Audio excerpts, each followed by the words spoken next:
Oke, sebelum aku mulai, mungkin aku perkenalan dulu. Mungkin ada yang udah pernah ketemu aku di kelas sebelumnya. Jadi, nama aku Konita Jayanti. Tapi teman-teman biasa manggil aku itu Aca. Emang jauh banget, tapi ya udah nggak apa-apa. Terus sekarang aku lagi kuliah di FKUGM, masih semester 1. Oh ya, sebenarnya aku mau nanya dong, suaraku aman nggak? Ataukah berisik gitu? Aman, Kak. Oke, yaudah deh, langsung mulai aja ya, aku share screen. Oke,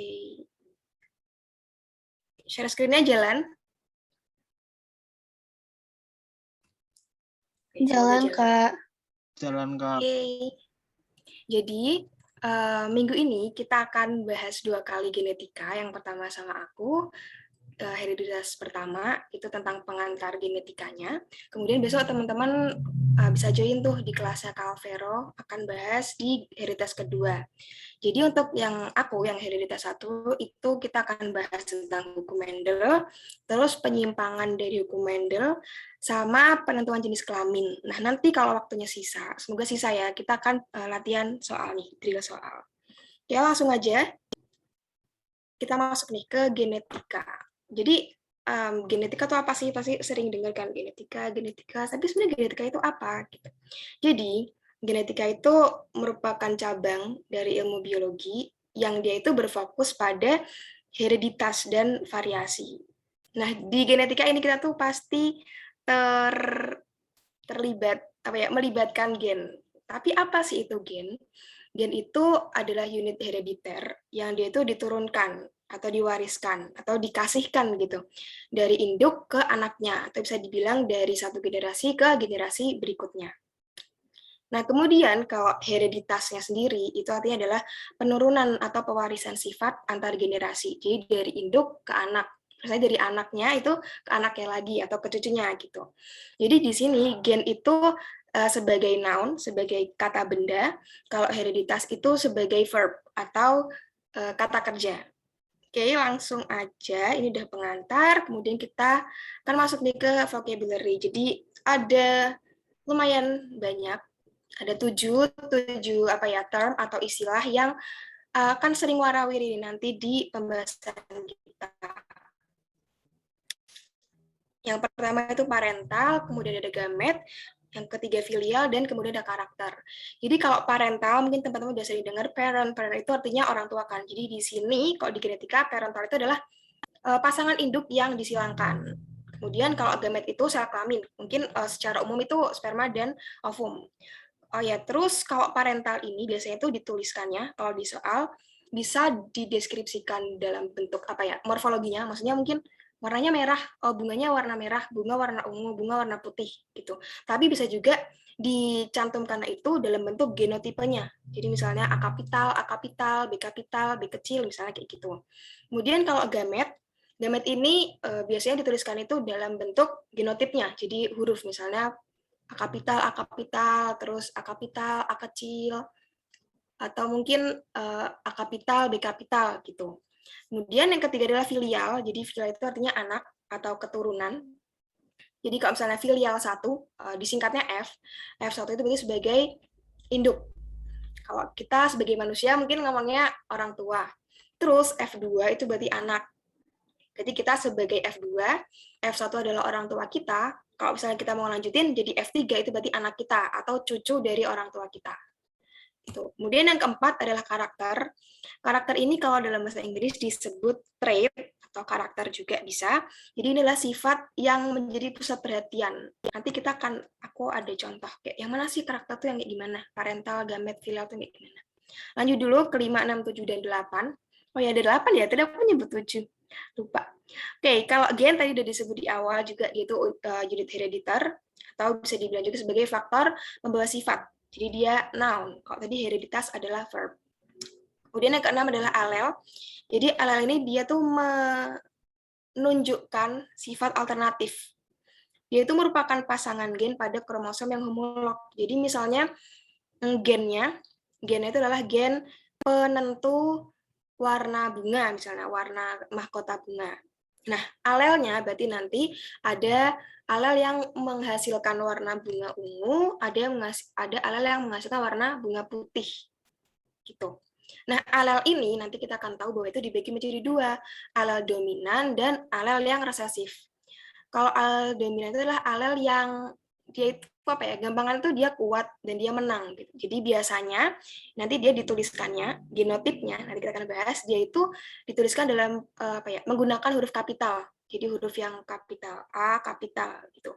Kalau yang alel yang resesif berarti dia dituliskan dalam huruf kecil. Kita lanjut ke genotipe. Genotipe itu keadaan genetik suatu individu. Biasanya dia dituliskan dalam bentuk huruf-huruf. Perpaduan huruf, huruf kapital dan huruf kecil. Terakhir fenotipe. Fenotipe ini mungkin bisa dibilang juga sebagai morfologi. Jadi apa ya? Sifat atau sesuatu yang kita bisa lihat dari suatu individu. Misalnya, oh rambutnya dia itu keriting. Mungkin dia tinggi, warna matanya coklat. Terus apa lagi? Kalau di tanaman mungkin, oh bijinya keriput, oh bijinya bulat, itu fenotipe. Tadi kalau fenotipe kelihatan, kalau genotipe itu nggak kelihatan. Kalau fenotipe jelas, kalau genotipe itu masih banyak peluang. Jadi kayak nggak bisa pasti gitu loh. Oke, kita lanjut. Ini contohnya.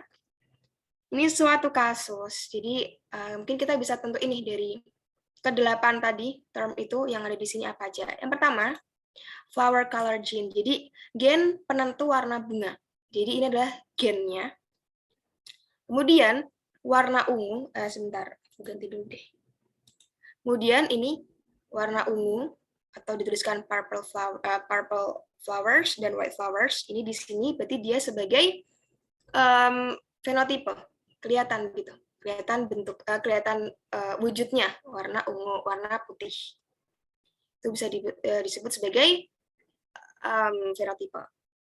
Terus P, ini tadi parental, F1 adalah filial 1, terus F2 adalah generasi 2 atau si anakan. Apalagi ya, terus habis itu, oke, kita ganti lagi dulu. Oke, lanjut, kemudian genotipe. Jadi tadi genotip atau genotipe itu biasanya dituliskan dalam bentuk huruf-huruf gini, perpaduan huruf P kapital dan P kecil. Nah, kemudian nanti genotipe ini ada dua jenis. Yang pertama, homozigot. Jadi dia hurufnya sama nih. Kalau P kapital ya bisa sama P kapital. Mungkin nanti hurufnya ganti. Misalnya huruf A, berarti A kapital dengan A kapital. Nah, ini berlaku juga kalau hurufnya kecil. Berarti A kecil, terus P kecil, apalagi mungkin nanti ketemu B kecil. Jadi intinya hurufnya itu sejenis. Kalau kapitalnya sama kapital, kalau yang huruf kecil berarti sama huruf kecil. Temannya homozigot itu adalah heterozigot. Jadi dia perpaduan nih antara huruf yang kapital dengan yang huruf kecil. Oke, kemudian genotipe ini nanti dia homozigot dengan heterozigot itu akan menghasilkan fenotip yang berbeda. Jadi appearance-nya itu berbeda. Kalau misalnya P kapital atau mungkin di sini kita bisa lihat bahwa P kapital P kecil, jadi P kapital P besar P kecil itu akan menghasilkan bunga atau menghasilkan fenotip warnanya itu ungu bunganya. Kalau P-nya kecil dua-duanya itu menghasilkan bunga warna putih. Terus untuk alelnya ya mungkin tadi belum dibahas. Jadi alelnya itu berarti alel bunga warna ungu dan alel bunga warna putih. Berarti udah lengkap ya 8. Lanjut, kita masuk ke hukum Mendel. Ini udah sering dengar juga. Kayaknya kalau nggak salah itu udah dibahas dari SD. SD atau SMP ya, aku juga udah agak lupa. Kayaknya langsung aja. Jadi, mungkin dimulai dari apa ya sejarahnya ya. Jadi dulu itu ada seorang biarawan kebangsaan Austria. Jadi beliau itu kayak ya namanya biarawan kan itu ya kayak fokusnya mungkin ya udah di biaranya aja gitu. Dia kegiatan sampai suatu ketika si biarawan ini yang masih belum diketahui namanya, masih rahasia, dia itu tertarik sama tumbuhan gitu. Terus suatu tumbuhan yang nanti kita akan tahu namanya. Terus dia tuh kayak apa ya, menyilang-nyilangkan gitu loh antara tumbuhan yang satu dengan tumbuhan yang lain sampai akhirnya tuh dapat banyak apa ya keturunan atau banyak tanaman-tanaman lain. Dan ternyata dari persilangan-persilangan itu si biarawan itu menemukan bahwa ini tuh ada sesuatu yang bikin tanaman itu bisa berbeda antara induk sama anak, tapi ada juga sesuatu yang bikin dia itu sama. Ada yang sama, ada yang beda gitu. Nah, orang ini, si biarawan ini, dia namanya adalah Gregor Johann Mendel. Kemudian beliau ini meneruskan kegiatannya, dia menyilang-nyilangkan tanaman sampai akhirnya dia itu dianugerahi gelar sebagai ahli genetika, atau bisa juga dibilang sebagai bapak genetika sih kalau sekarang. Nah, tanaman tadi yang disilang-silangkan itu, si bapak Mendel ini dia memilih menggunakan ercis. Ercis ini kalau kita bilang itu apa namanya, kacang polong yang warnanya hijau. Kita sering lihatnya sih yang warna hijau ya, tapi sebenarnya ada lagi warnanya kuning. Terus ercis ini atau kacang polong ini nama ilmiahnya adalah Pisum sativum. Kenapa sih kok si Bapak Mendel ini memilih ercis sebagai bukan korban ya, sebagai objek belajarnya dia? Pertama itu karena si ercis itu jangka hidupnya itu pendek, jadi cuma sekian bulan dia udah bisa beranak lagi, berkembang biak, menghasilkan tanaman baru. Nggak kayak mangga yang harus bertahun-tahun baru bisa dapat buah mangga, itu kan lama ya berarti. Nggak efektif, nanti keburu Bapak Mendelnya menjadi tua, belum dapat jawaban dari pertanyaannya. Terus selain itu, si ercis ini, dia itu punya banyak berbagai macam sifat atau trait tadi, atau karakter yang distintif. Jadi mudah untuk dibedakan dan banyak. Nanti aku attach gambar di slide selanjutnya. Oke, kemudian setelah mengulik berbagai macam kegiatan berkaitan sama ercis, akhirnya si Bapak Mendel ini mencetuskan dua prinsip yang kemudian dinamakan sebagai hukum Mendel 1 dan hukum Mendel 2.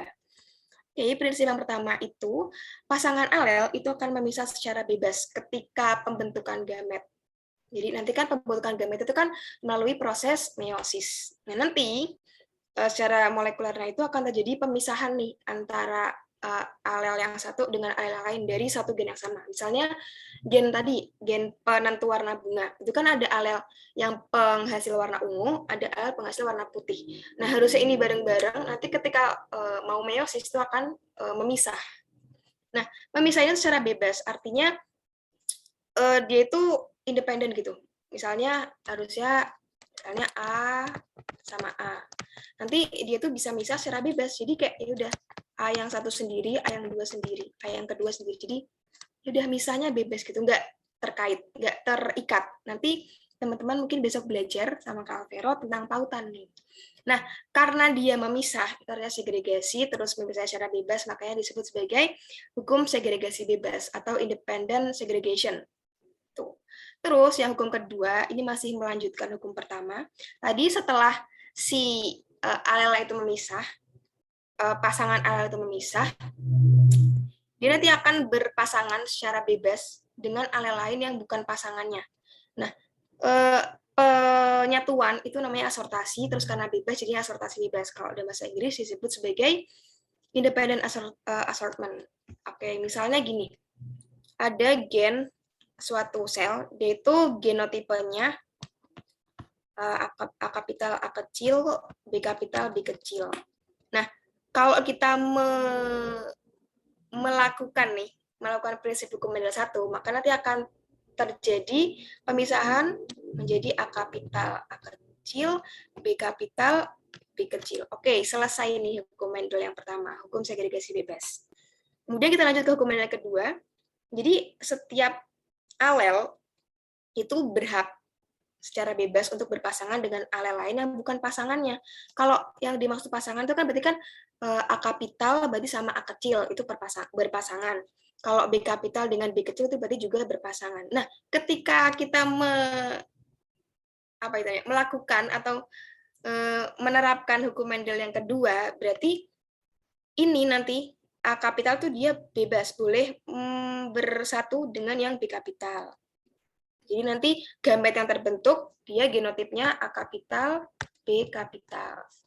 Lanjut kalau misalnya si alel yang A kapital pengennya dia berikatan dengan yang B kecil, berarti kayak gini, akan terbentuk gamet yang A kapital, B kecil. Lanjut, kalau misalnya A kecil, berarti dia boleh milih nih, dengan B kapital atau dengan B kecil. Kalau dengan B kapital berarti akan terbentuk A kecil B kapital. Kalau dengan yang B kecil akan terbentuk A kecil B kecil. Tuh, jadi ini akan terbentuk berbagai macam genotip gamet. Nanti rumusnya, mungkin aku kasih tahu sekarang aja kali ya. Jadi rumusnya itu adalah 2 pangkat N. Kalau teman-teman mau ngitung berapa banyak kemungkinan genotip gamet yang akan terbentuk. Jadi N itu apa sih? N itu adalah jumlah gen yang dia itu heterozigot. Jadi misalnya ini A kapital A kecil itu dianggap sebagai satu heterozigot. B kapital B kecil itu berarti yang kedua. Berarti kalau misalnya A kapital A kecil B kapital B kecil, itu berarti kan genotip induknya ya. Induk itu akan menghasilkan gamet dengan kemungkinan kemungkinan genotip gamet itu berjumlah 4 karena 2 pangkat 2 itu sama dengan 4. Kalau misalnya dia apalagi aku tulis misalnya A kapital A kecil, B kapital B kecil, C kapital C kapital, berarti ini ada berapa? 2.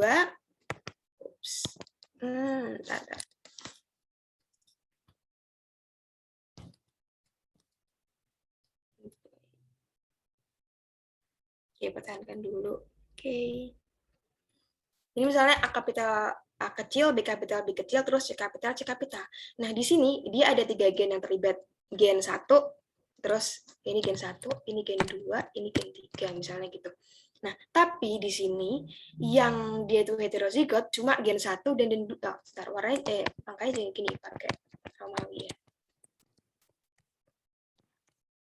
Nah, yang heterozigot itu cuma gen 1 dan gen 2. Berarti ini nanti tetap akan terbentuk cuma ada 4 kombinasi genotip gamet. Kita coba ya. A kapital sama B kapital sama C kapital.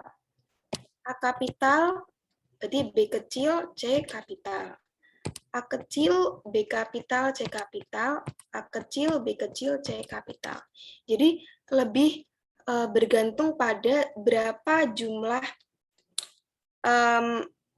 gen yang dia itu heterozigot. Kalau misalnya ini hurufnya aku lanjutin sampai huruf Z, tapi mulai C sampai Z itu dia homozigot. Maksudnya C kapital sampai Z kapital semua itu akan tetap terbentuk cuma 4 kemungkinan genotip dari gamet. Jadi ingat-ingat aja 2 pangkat N. N itu adalah jumlah gen yang heterozigot. Oke, lanjut. Ini tadi aku bilang ada banyak sifat. Mungkin nanti bisa dibaca sendiri, ini gampang, warna bunga, terus warna biji, bentuk biji, ada yang bulat, bulat rapi, sama yang keriput-keriput gitu, terus warna ininya, kayak kalau kacang kapri itu kan dia di dalam kayak selubung gitu kan, nah warna selubungnya itu ada yang hijau, ada yang kuning. Bentuknya juga beda, ada yang mulus, ada yang bergelombang-gelombang gitu. Terus bunganya juga beda posisinya, ada yang di aksial. Aksial tuh maksudnya di cabang, di sela-sela gitu. Kalau yang terminal berarti dia di ujung. Itu lagi panjang dari batangnya, ada yang tinggi banget, ada juga yang dia tuh dwarf atau kita bilang pendek ya, atau apa namanya, kerdil. Oke. Kemudian ini adalah persilangan yang mungkin sering banget didengar. Ada 3, ada test cross, back cross, dan reciprocal cross. Oke, kita mulai dari test cross dulu ya. Jadi test cross itu menyilangkan suatu individu yang kita tuh belum tahu genotipnya ini apa sih gitu. Jadi kayak masih dipertanyakan genotipnya apa dengan individu yang sifatnya itu homozigot resesif.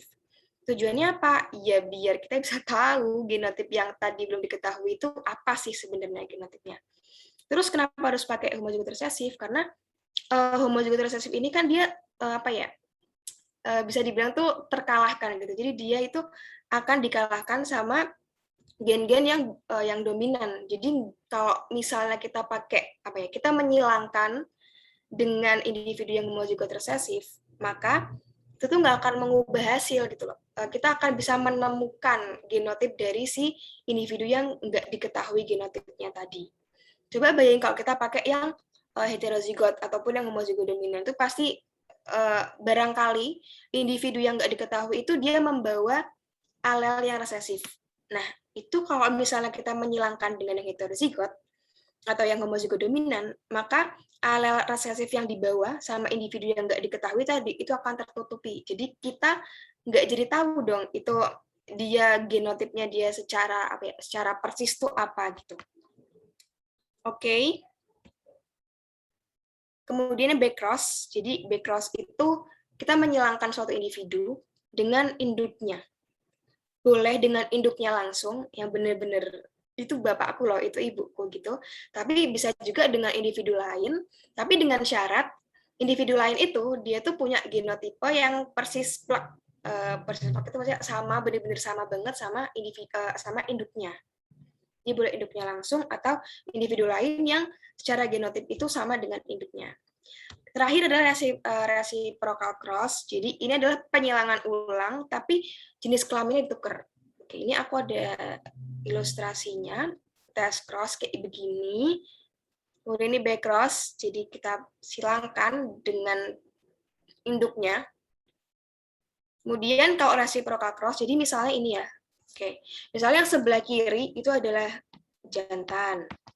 Sebelah kanan itu betina. Jadi di persilangan pertama, kita pakai jantannya itu yang bijinya bulat kuning, kemudian kebalik ini mah yang sebelah kiri betina, yang sebelah kanan jantan. Oke, ntar aku ulangi deh. Kita di persilangan pertama, kita pakai betina yang bijinya bulat kuning, terus jantannya itu yang hijau keriput. Nah, kalau kita melakukan reciprocal cross, kita tuker nih. Betinanya itu kita cari betina yang dia itu bijinya hijau keriput. Terus kita cari lagi jantan yang bijinya itu bulat kuning. Nah, kita silangkan. Itu kita sama aja melakukan reciprocal cross. Nah, untuk apa sih harus kayak melakukan reciprocal cross, nuker-nuker harus ditukar jenis kelaminnya gitu? Itu untuk mengetahui apakah suatu sifat itu terpaut dengan kromosom seks. Jadi mungkin kalau di manusia kan XY. Nah, tuh buat bisa biar tahu nih kayak sebenarnya trait ini, karakter ini tuh ada keterpautan nggak sih sama kromosom seks gitu. Oke. Kita lanjut. Oh ya, sebelum lanjut ke sini, ada yang mau ditanyain dulu nggak? Aku coba buka chatnya dulu. Halo, oke, aku mungkin jawab dulu ya. Pertanyaannya Hana. Recordnya itu nanti ditaruh di YouTube. Di YouTube-nya Marsi Ajar. Gitu. Oke. Belum ada yang ditanyain ya? Lanjut aja kali ya. Oke, kita masuk ke subtopik berikutnya tentang penyimpangan semu hukum Mendel. Kenapa harus semu di sini? Karena penyimpangan itu nggak benar-benar menyimpang. Oke, ini akan aku kasih tahu alasannya. Bentar, next dulu. Oke. Jadi, berdasarkan hukum Mendel tadi yang ada hukum 1 dan 2, kalau pada persilangan monohibrid, yang dominan penuh ya, maksudnya yang normal gitu, dominan penuh itu maksudnya di sini ada alel yang dominan, ada alel yang resesif. Nanti kita akan bahas ada yang namanya intermediate. Nah, intermediate itu bukan dominan penuh. Jadi kalau pada monohibrid dengan dominan penuh, itu perbandingan fenotip ya. Ini perbandingan fenotip pada keturunan kedua atau generasi kedua atau anaknya, itu adalah 3:1. Kalau pada persilangan dihibrid, itu perbandingannya 9:3:3:1. Jadi ini si orang tuanya itu kan sama-sama homozigot ya, tapi yang satu homozigot dominan, yang satu homozigot resesif. Kemudian mereka disilangkan, dapat generasi 1. Oh iya, tadi aku bilang di awal kita itu sebagai generasi 2. Ini sebenarnya balik lagi sih ke apa namanya perspektifnya gitu. Jadi kalau orang tua kita sebagai generasi 1, berarti kita sebagai generasi 2, dan anak kita akan menjadi generasi 3. Tapi kalau orang tua kita dianggap sebagai parental, berarti kita sebagai generasi 1, anak sebagai generasi 1, nanti cucu sebagai generasi 2. Jadi itu tergantung kita lihat kita sebagai apa gitu. Ya orang lain juga sih, misalnya orang tua kita anggap sebagai parental, generasi P. Generasi parental berarti kita sebagai F1, anak kita sebagai F2, nanti Cocoknya kita jadi F3 atau generasi ketiga. Jadi itu balik lagi sih ke perspektif. Ini teman-teman harus teliti, memperhatikan siapa yang jadi parental, siapa yang jadi F1. Kemudian ini dari parental yang P kapital atau mungkin ini aja aku sebutnya homozigot dominan dan homozigot resesif, itu akan didapatkan F1 100% itu ungu. Tapi harus diingat bahwa di sini genotip F1 itu adalah heterozigot. Jadi ada P kapital dan P kecil. Kemudian ini ke sini dari F1 ke F2 ini kan pembentukan gamet. Jadi alel yang P kapital akan terpisah dengan alel dari P kecil. Jadi biasanya kalau yang namanya F2 itu adalah hasil persilangan antar sesama F1. Jadi misalnya ini P kapital P kecil ya, misalnya heterozigot disilangkan dengan P kapital P kecil lagi. Tulis ya, jadi ini silangkan lagi dengan P kapital P kecil. Jadi akan terbentuk gametnya, misalnya jantannya P kapital P kecil, terus nanti betirnya juga ada P kapital P kecil. Ini namanya segi 4 Punnett tulisannya atau Punnett square. Jadi ini lihatnya adalah ini di sini P kapital, ini di sini P kapital. Jadi yang pertemuan antara baris dan kolom atau kita sebut sebagai sel itu merupakan perpaduan dari huruf-huruf yang ada di baris atau kolomnya. Jadi misalnya ini baris P kapital, terus kolom P kapital. Berarti nanti sel di sini akan dapat P kapital atau homozigot dominan. Terus kita pindah ke sebelah kanan, dia dapat baris P kapital, dapat kolom P kecil. Berarti dia genotipnya adalah heterozigot P kapital P kecil.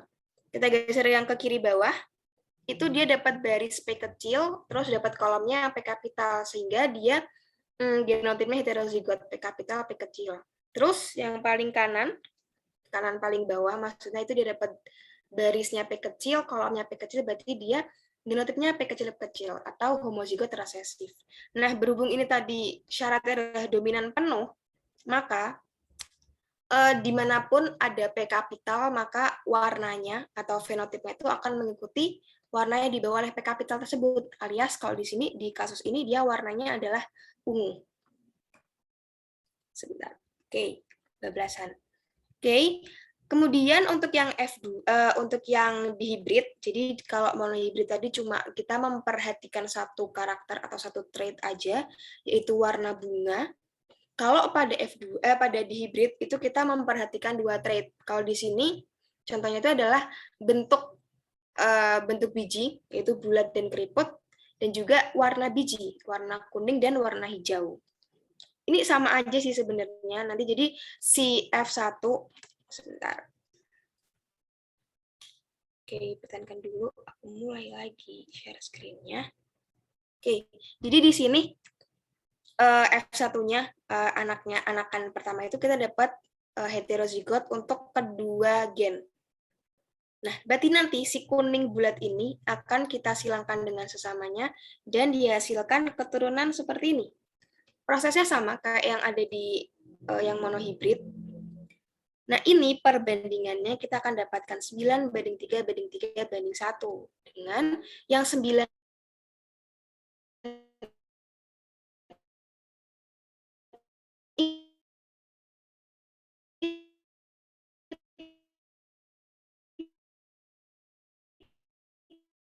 itu yaitu yang 9 itu adalah membawa alel dominan dari R, yang aku tulis Y bulat R kapital titik. Nah, titik di sini itu artinya adalah bebas. Boleh diisi Y kapital, boleh diisi Y kecil, kalau yang sebelah kanan boleh diisi R kapital, boleh diisi sama R kecil. Oke, sebentar, aku stop share dulu. Dari tadi itu ya? Enggak, itu ya, share screen-nya lepas ya? Oke. Enggak, Kak. Enggak, barusan. Oke, sebentar. Barusan itu tulisannya koneksiku nggak stabil. Aku matiin video dulu kali ya. Oke, aku mulai share screen lagi. Oke deh. Oke, aku lanjutin. Tadi yang 9 itu adalah fenotip yang itu mengandung apa ya, alel-alel yang dominan untuk kedua gen. Jadi ada Y kapital, ada R kapital. Kalau 3 yang pertama, ini sebenarnya 3 yang pertama dan 3 yang kedua sama aja sih, boleh ditukar-tukar gitu. Misalnya Y yang pertama itu Y kapital, titik, ingat tadi titik boleh diisi kapital, boleh diisi kecil. Tapi R-nya itu R kecil, R kecil. Jadi homozigot resesif untuk gen yang kedua.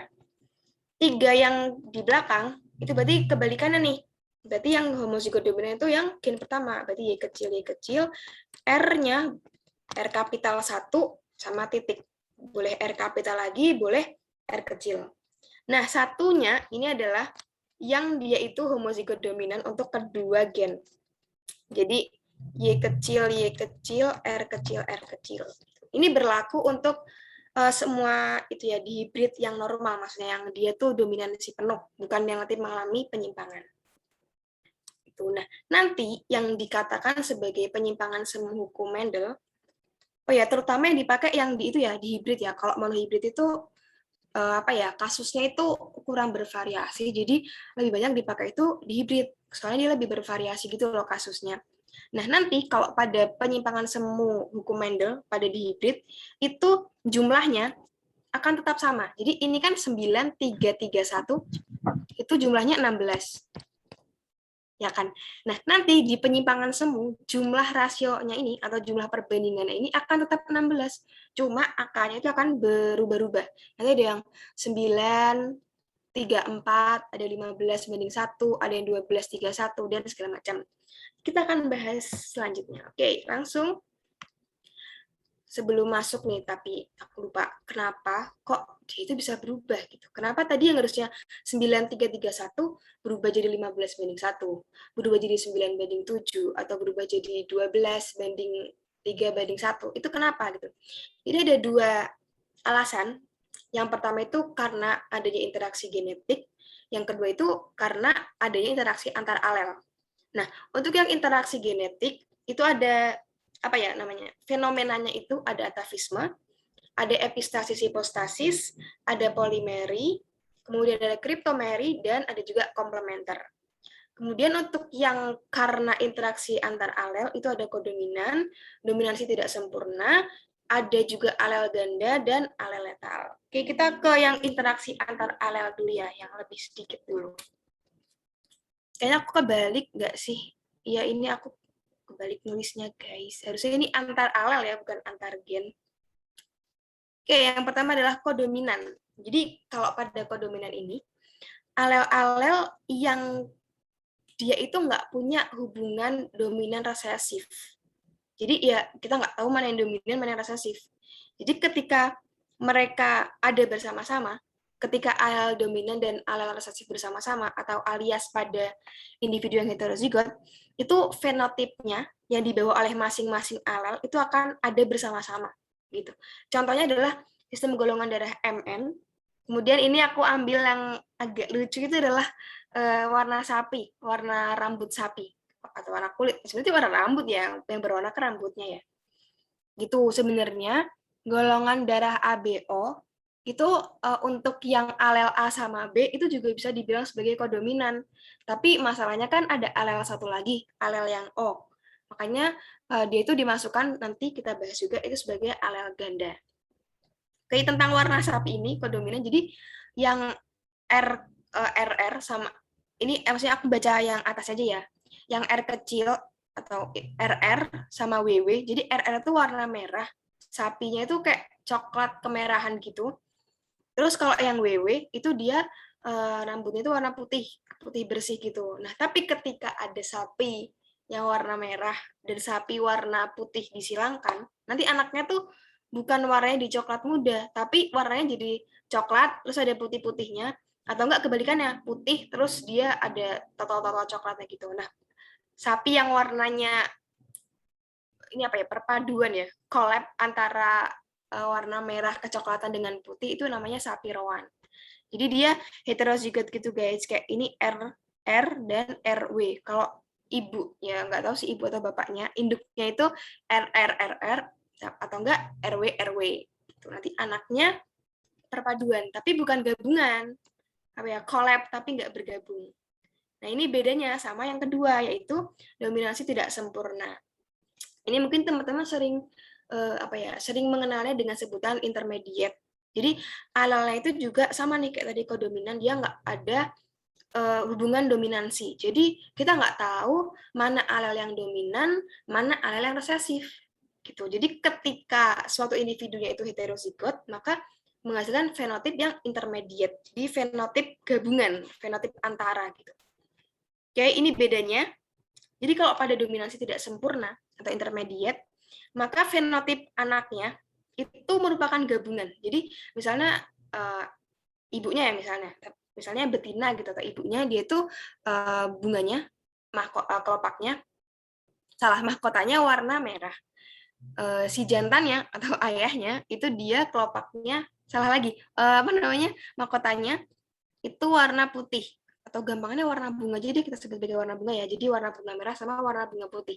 Ketika warna bunga merah itu disilangkan dengan yang warna putih, maka anaknya ya keturunannya gitu itu warnanya akan percampuran antara merah dan putih, yaitu pink.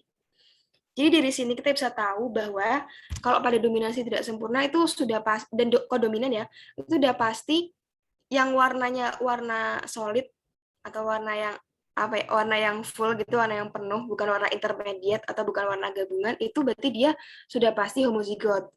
Nah, yang merah itu dia tuh si homozigot dominan M kapital misalnya. Hurufnya tuh sebenarnya boleh dibolak-balik sih, maksudnya nggak ada suatu konsensus yang kalau huruf A itu untuk sifat yang ini, kalau huruf M itu untuk sifat yang ini, sebenarnya nggak ada kayak gitu. Terus ini yang putih, dia berarti M kecil. Kemudian si anaknya ini, yang warna pink, berarti dia M kapital M kecil, atau heterozigot. Yang kodominan juga sama, yang merah itu M kapital, yang putih M kecil. Tapi bedanya kalau kodominan, masing-masing alel itu tuh nggak mau kalah. Gitu. Jadi mereka tuh masih mempertahankan sifat asalnya. Nih, jadi tetap ada warna merah, dan tetap ada warna putih. Tapi dia heterozigot gitu. Kalau pada intermediate warnanya nyampur, kalau pada kodominan warnanya cuma collab atau bergabung aja, tapi nggak melebur menjadi satu. Tuh, itu untuk bedanya dominasi tidak sempurna atau intermediate dengan kodominan. Kita lanjut, yang ketiga adalah alel ganda. Jadi ini tadi aku bilang sistem golongan darah ABO. Jadi ditemukan lebih dari 2 alel pada satu lokus gen. Jadi misalnya gen penentu golongan darah manusia itu ada lebih dari 2 alel. Kalau pada manusia itu ada alel yang pada sistem ABO ya, ada alel yang IA, ada alel IB, ada alel IO. Ini kan lebih dari 2 kan, ada 3, makanya dia disebut sebagai alel ganda. Itu selain sistem golongan darah ABO pada manusia, itu ada juga warna mata Drosophila dan juga warna rambut kelinci.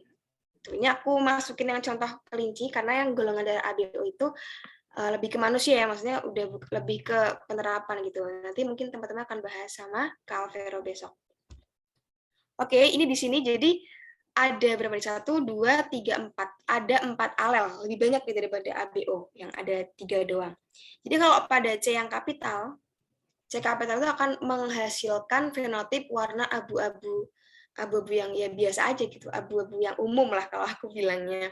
Terus ada lagi alel yang kedua, CCH. Tapi ini ada 2 kondisi nih. Kalau misalnya CCH-nya homozigot, jadi CCH, dia itu akan menghasilkan fenotipe warna cincila. Warnanya tuh kayak abu-abu, tapi abu-abunya tuh yang agak khas gitu loh, agak ada keperak-perakannya gitu. Namanya cincila itu sih warnanya. Kemudian, kondisi kedua, kalau CCH-nya itu heterozigot, maka dia akan menghasilkan fenotipe warna abu muda. Kemudian, alel ketiga, CH, itu akan menghasilkan kelinci putih tungkai hitam, atau kita sebut sebagai kelinci yang Himalayan jenisnya atau warnanya. Terakhir, alel keempat, yang C kecil doang, nggak ada pangkatnya, huruf pangkatnya, itu akan menghasilkan kelinci yang albino atau warnanya putih bersih gitu. Terus biasanya warna matanya itu merah. Nah, ini dari keempat keempat alel yang ada, itu kita nggak bisa bilang kayak oh dominan, oh ini yang resesif, nggak bisa. Jadi kita cuma bisa menulis karena itu dalam wujud urutan dominansi.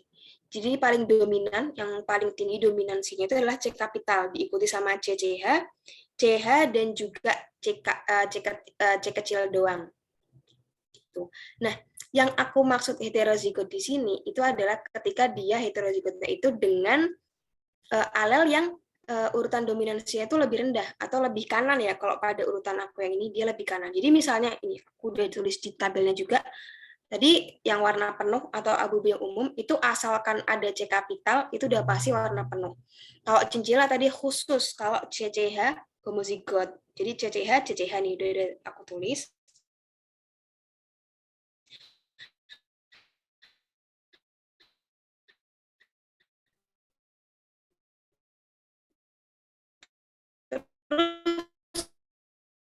Untuk abu-abu muda itu kan zigotnya itu ketika CCH terus zigotnya C kapital dengan CCH itu yang baris pertama. Oke, kita lanjut yang Himalayan nih. Tadi Himalayan itu dia dibawa sama yang alel CH. Jadi kalau CH dia Himalayan. Kalau CH dengan C kecil, dia akan warnanya tetap Himalayan. Tapi ketika kalau CH-nya itu berpasangan dengan C kapital, dia warnanya abu-abu penuh. Kemudian kalau CH berpasangan dengan CCH, dia ikut warna abu muda. Karena kan antara CCH dengan CH itu lebih dominan yang CCH. Maka yang keluar warnanya, yang keluar fenotipnya itu yang CCH. Terakhir albino, ini cuma bisa dicapai ketika genotipnya itu homozigot resesif, homozigot yang dominansinya paling rendah, yaitu C kecil doang, nggak pakai pangkat huruf. Oke, kita lanjut. Yang keempat adalah alel letal. Jadi alel letal ini adalah alel yang dia itu bisa menyebabkan kematian. Nah, alel letal ini pada kenyataannya, pada apa sih namanya? Pada realnya itu ada beberapa jenis. Ada alel letal dominan, alel letal resesif, dan alel subletal. Kalau pada alel letal dominan itu artinya ketika suatu individu itu dia homozigot dominan, maka dia tuh akan mati. Dia akan mungkin kalau kita bisa bilang tuh sebelum dia menjadi bayi, dia tuh udah keguguran gitu, maksudnya nggak akan menjadi individu gitu loh, karena ya dia itu letal. Jadi kalau misalnya homozigot dominan, dia nggak akan bisa berkembang utuh, berkembang dengan baik menjadi janin atau bayi yang fungsional gitu. Nah, tapi ketika dia itu heterozigot, dia subletal. Jadi subletal itu biasanya dia bisa hidup, tapi hidupnya itu terbatas gitu, kayak nggak normal, nggak kayak orang secara normal gitu. Ini contohnya kalau pada hewan itu ayam itu loh, ayam KT. Ayam KT itu dia ada kelainan di tulang kakinya, jadi tulang kaki itu pendek. Tapi sebenarnya lucu sih ayam KT, cuma ya itu dia adalah suatu bentuk ketidaksempurnaan. Oke, kita lanjut yang kedua adalah alel letal resesif. Jadi kebalikannya alel letal dominan. Kalau alel letal resesif itu dia akan letal atau akan menyebabkan kematian ketika dia itu kondisinya homozigot resesif. Tapi ketika dia homozigot dominan atau heterozigot dan atau heterozigot, dia akan hidup secara normal. Gitu. Itu adalah alel subletal. Jadi kalau alel subletal itu dia ketika kondisinya homozigot dominan ataupun homozigot resesif. Jadi bisa homozigot dominan, bisa juga homozigot resesif, tapi dia tuh letalnya di usia anak-anak. Jadi alel yang penyakit atau kondisi yang disebabkan oleh alel subletal biasanya penderitanya itu dia akan meninggal tidak bisa bertahan hidup sampai besar, sampai tua gitu. Jadi biasanya dia anak-anak udah meninggal gitu. Wait sebentar. Kalian terganggu nggak? Kalau nggak sih nggak, aku mute. Oke, nggak apa ya lanjut ya. Nah, ini dia baru interaksi genetik. Tadi harusnya interaksi alel ya, interaksi gen. Interaksi genetik yang pertama itu ada atavisme. Jadi atavisme ini apa ya? Suatu bentuk interaksi dari beberapa gen yang mana gara-gara interaksi beberapa gen ini akan timbul nih atau muncul sifat baru yang nggak dimiliki sama generasi-generasi sebelumnya. Nah, contohnya ini itu pada beberapa gen penentu bentuk jengger ayam. Jadi ini yang di tabel yang sebelah kanan itu aku tulisin. Jadi kalau misalnya dia itu mengandung alel R kapital satu aja, kan kalau titik tadi kan dia bebas ya, bisa diisi kapital, bisa yang diisi huruf kecil. Kalau dia punya R kapital satu aja dan P kapital satu aja, maka fenotip apa sih bentuk jenggernya itu yang kita sebut sebagai walnut. Walnut tuh kayak bentuknya tuh kayak apa sih, kayak bulat, ya udah kayak kacang walnut gitu, kayak bulat di kepala gitu. Terus ada juga fenotip berikutnya yang namanya rose. Bentuknya tuh itu kayak kelopak bunga mawar gitu. Jadi dia kayak bertumpuk, berlapis-lapis ya, bukan bertumpuk-tumpuk. Jadi lapis dalam terus ada luar-luar gitu. Mungkin teman-teman bisa cari itu bentuk jengger ayam. Nah, kalau yang rose ini dia itu yang P-nya, yang gen yang kita tuliskan di sini sebagai huruf P, itu dia harus yang homozigot resesif, tapi dia juga harus punya cukup satu, minimal satu R kapital. Itu dia udah bisa membentuk jengger ayam yang jenis rose. Kemudian ada juga yang P. Kalau P ini kebalikannya rose, jadi R-nya yang gen yang depan, gen yang pertama itu yang harus homozigot resesif. Tapi dia cukup satu, paling enggak punya satu ya, berarti benar ya, cukup satu yang alel P dominan, itu akan dapat fenotip P. Terus kalau misalnya dari kedua gen ini dia homozigot resesif semua, jadi R kecil, R kecil, P kecil, P kecil, dia akan punya fenotip yang single jengger ayamnya. Ini yang sering kita temui sih, yang bentuknya kayak jabrik gitu, kayak rumput nggak jelas gitu, itu jengger ayam yang single. Nah, ini kan untuk itu ya, untuk guideline-nya aja ya. Jadi kalau genotipnya gini tuh bentuknya apa sih fenotip jengger ayamnya? Kalau yang genotipnya gini gimana? Nah, ini yang di sebelah kanan itu adalah contoh apa ya, kasusnya gitu. Contoh realnya kalau kita menyilangkan ayam. Oke, jadi di sini kita menyilangkan antara ayam betina yang bentuk jenggernya itu rose dengan ayam jantan yang bentuk jenggernya itu pi. Nah, ternyata anaknya, keturunannya atau F1-nya itu dia jenggernya walnut gitu. Nah, kemudian akhirnya dicoba lagi nih. Kok ini muncul apa namanya? Fenotip baru ya yang belum ada di induk sebelumnya. Akhirnya dicoba nih. Kita menyilangkan antara walnut dengan walnut, antara F1 dengan F1. Kemudian didapatkanlah ini yang ada di tabel bawahnya keturunan-keturunan F2-nya. Jadi ternyata kalau kita hitung ini perbandingan antara walnut, rose, P, dan single itu 9331. Nah, tadi kan aku bilang ya, kalau pada penyimpangan semu itu ada perubahan atau pergeseran rasionya. Tapi kok ini tetap 9331, terus penyimpangannya ada di mana? Gitu kan?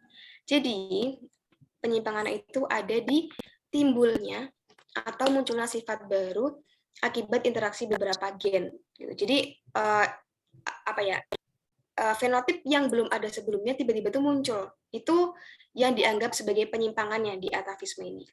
Jadi ketika ada dua gen yang dominan, atau kita bisa bilang di kedua gen itu punya minimal salah satu alel dominan, maka akan muncul jengger walnut. Tapi ketika kedua gennya itu homozigot resesif, maka munculnya tuh jengger yang single. Nah, jengger walnut dan jengger single inilah yang kita sebut sebagai sifat baru. Inilah penyimpangannya di sini. Jadi penyimpangan untuk atavisme itu bukan di perbandingan rasio F2-nya ya, bukan di angkanya, bukan di 9331-nya, tapi lebih ke munculnya sifat baru. Oke, kita lanjut ke epistasis hipostasis. Jadi kalau pada epistasis hipostasis ini apa ya? Menunjukkan peristiwa di mana dua gen pada lokus yang berbeda itu saling mengalahkan satu sama lain. Jadi epistasis itu untuk sebutan untuk gen yang menutupi atau menghalangi, sedangkan hipostasis itu sebutan untuk gen yang tertutupi atau terhalangi. Nah, epistasis ini ada berbagai macam jenis. Yang pertama adalah epistasis dominan. Jadi, kalau misalnya, jadi yang di sini yang disebut sebagai epistasis adalah gen yang depan ya. Gen yang ini yang kita pakai huruf P sebagai simbolnya. Jadi ketika ada P kapital, maka dia akan berwarna putih. Oke. Ketika ada P kapital, tapi kok K-nya itu K kecil atau homozigot resesif, dia akan tetap putih. Nah, barulah ketika P-nya, gen yang pertama, itu dia homozigot resesif, baru muncul warna kuning. Tapi dengan syarat di sini K-nya harus kapital ya. Terakhir, ketika P kecil, K kecil, atau homozigot resesif untuk kedua gen, baru muncul warna hijau. Ini tadi aku udah bilang bahwa P, gen yang ditunjukkan huruf P, itu adalah gen yang berperan sebagai si epistasis. Nah, nanti kalau kita menghitung, kita ngitung tuh kayak yang tadi di depan, yang kita nyoba F2, misalnya kayak tadi ayam, tapi ini kita ganti ya, kondisinya epistasis dominan, maka nanti akan terjadi pergeseran nih, atau perubahan rasio dari yang 9331 menjadi 1231. Jadi 12 yang di depan itu berasal dari 9 plus 3 yang pertama. Ya, banding 1. Jadi ini tetap 16 ya jumlahnya. Kemudian yang kedua adalah epistasis resesif. Ini kebalikannya sama epistasis dominan. Jadi ketika ada si B kapital, terus titik, artinya bebas, kemudian G kapital dan titik, itu akan muncul warna abu-abu. Tapi ketika B kapital, terus habis itu G kecil, itu akan muncul warna hitam. Terakhir, ketika B kecil, terus G-nya itu belakangnya sembarang, mau nanti G kapital, mau G kapital, G kecil, mau G kecil, itu akan munculnya tuh pasti warna putih, gitu. Nah, artinya di sini gen B yang kita tuliskan sebagai huruf B itu baik B kapital maupun B kecil itu yang berperan sebagai epistasis di sini. Jadi dia yang menutupi gitu. Ini epistasis ya. Jadi B kecil sebagai epistasis. Kemudian nanti kalau kita melakukan penyilangan di hibrid dan akan kita dapatkan rasio F2-nya itu 9, 3, 4. Jadi 4 yang di belakang itu berasal dari, oke ini 9 banding 3 banding 3 plus 1. Gitu. Oke, kita lanjut ke epistasis. Oke, ini apa namanya ya? Tambahan aja sih sebenarnya yang contoh 934, contoh epistasis resesif. Ini mungkin nanti kalian bisa coba, kalau misalnya ada anjing warna hitam dengan genotip heterozigot untuk kedua gen, kira-kira nanti F2-nya bakal jadi kayak gimana ya? Gitu. Oke, kita masih lanjut epistasis-hipostasis. Yang ketiga adalah epistasis gen dominan rangkap. Jadi ini ketika suatu individu itu punya satu alel dominan, mau gen yang pertama, mau gen yang kedua itu apa ya, fenotipnya itu sama gitu. Jadi mau ini A kapital punya, B kapital punya, atau A kapital doang, B-nya dua-duanya resesif atau homozigot resesif, atau ini A-nya resesif tapi B kapital ada satu, dia akan sama. Warnanya sama-sama segitiga. Tapi ketika individu itu dia benar-benar miskin atau nggak punya alel dominan alias dia homozigot resesif untuk kedua gen, dia akan muncul fenotip yang berbeda nih, di sini oval. Jadi nanti kalau kita hitung nih, kita masukin ke F2, kita hitung, maka akan didapatkan rasionya itu 15 banding 1. Ini 15 di sini berasal dari 9 plus 3 plus 3 dibanding dengan 1. Jadi satunya ini dari si dari A kecil, B kecil, B kecil. 9-nya tadi kan A titik, B titik, 3 yang pertama A titik, B kecil, 3 yang kedua dari A kecil, B titik. Oke, epistasis hipostasis yang terakhir itu adalah epistasis gen rangkap kumulatif. Jadi kumulatif itu maksudnya menambahkan gitu. Jadi semakin banyak maka ya fenotipnya itu akan semakin meningkat atau jumlah sesuatu yang dihasilkan itu akan semakin meningkat. Jadi misalnya nih, ini bebas lagi ya, lagi-lagi hurufnya bebas. Ini cuma sebagai gambaran aja. Kalau dia itu paling enggak punya satu alel dominan untuk masing-masing gen, dia tuh akan bisa menghasilkan 2 unit pigmen. Tapi ketika ada salah satu gen yang homozigot resesif nih, A titik B kecil B kecil atau A kecil B titik, maka dia cuma bisa menghasilkan 1 unit pigmen. Dan ketika dia suatu individu itu dia homozigot resesif untuk kedua gen, jadi di sini A kecil B kecil B kecil, dia tidak menghasilkan pigmen sama sekali. Jadi mungkin kita bisa bilang dia itu albino. Nah, nanti rasio F2-nya itu 9 banding 6 banding 1. 9-nya tetap dari 9. 6-nya ini berasal dari 3 plus 3 plus 1. Kenapa kok jadi 3-nya ini kalau antara A kecil B kecil B kecil dengan A kecil B kapital B kecil itu akan menghasilkan fenotip yang sama. Makanya 3 plus 3. Jadi 1 yaitu 6. Kita lanjut, yang ketiga adalah polimeri. Jadi kalau pada polimeri ini, dia itu menunjukkan interaksi 2 gen atau lebih yang dia itu saling memengaruhi dan sifatnya itu saling menguatkan nih satu sama lain untuk sifat yang sama. Jadi misalnya gini, ini gen yang menghasilkan warna merah itu ada 2 nih. Ada M kapital 1 dan ada M kapital 2. Kemudian untuk gen yang dia itu menghasilkan warna putih, dia itu ada M kecil 1 dan M kecil 2. Ketika yang warnanya merah dengan M kapital 1, M kapital 1 dan M kapital 2, M kapital 2 disilangkan dengan individu yang warna putih dengan genotip M kecil 1, M kecil 1, M kecil 2, M kecil 2, dia akan dapat F1 atau anakan pertama itu 100% merah, tapi dia heterozigot ini. Nah, kemudian si F1 ini disilangkan sesamanya dan didapatkan F2 seperti yang ada di tabel. Nah, ternyata guys, setelah kita itu nih, jadi intinya adalah kalau ada M kapital, dia tuh akan muncul warna merah. Udah, gitu aja. Artinya, tadi kalau kita ingat-ingat, 9 banding 3 banding 3 banding 1, itu kan yang 9 itu kan A titik, B titik. Yang 3 itu A titik, B kecil, B kecil. 3 yang kedua A kecil, B titik. Yang 1 A kecil, B kecil, B kecil.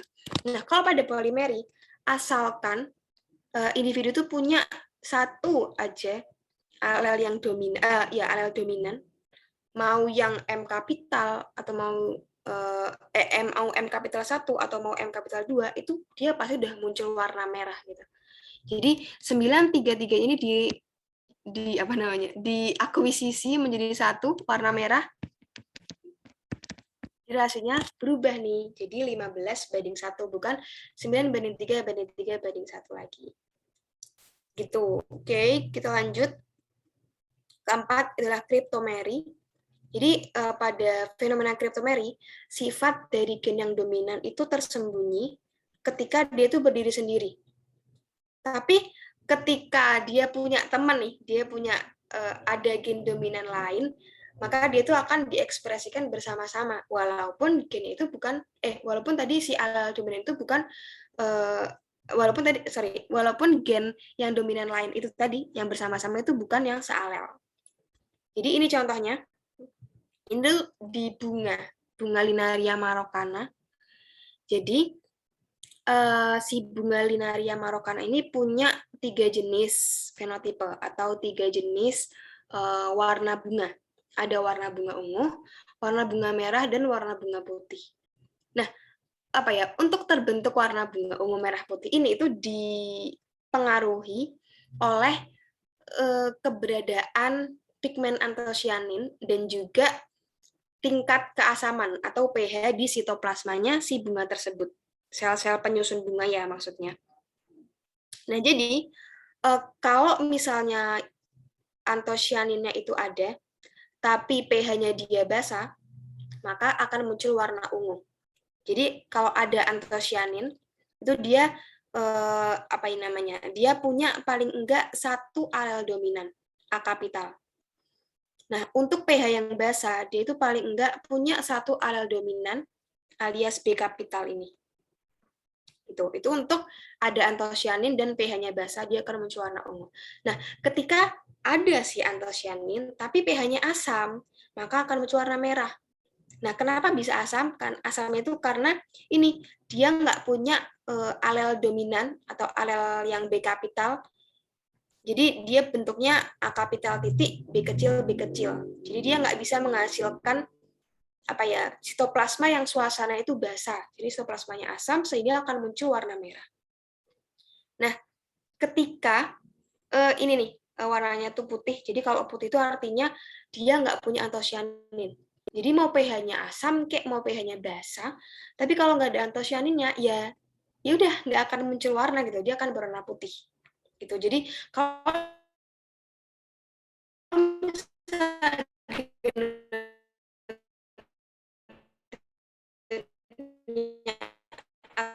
A kecil, mau B kapital B kecil atau B kecil B kecil, kita di sini itu sebenarnya adalah antosianinnya. Asal ada antosianin, dia bisa punya warna. Nah, warnanya ungu atau merah, barulah itu yang dipengaruhi sama pH. pH itu dipengaruhi sama gen yang kedua nih, gen yang hurufnya B.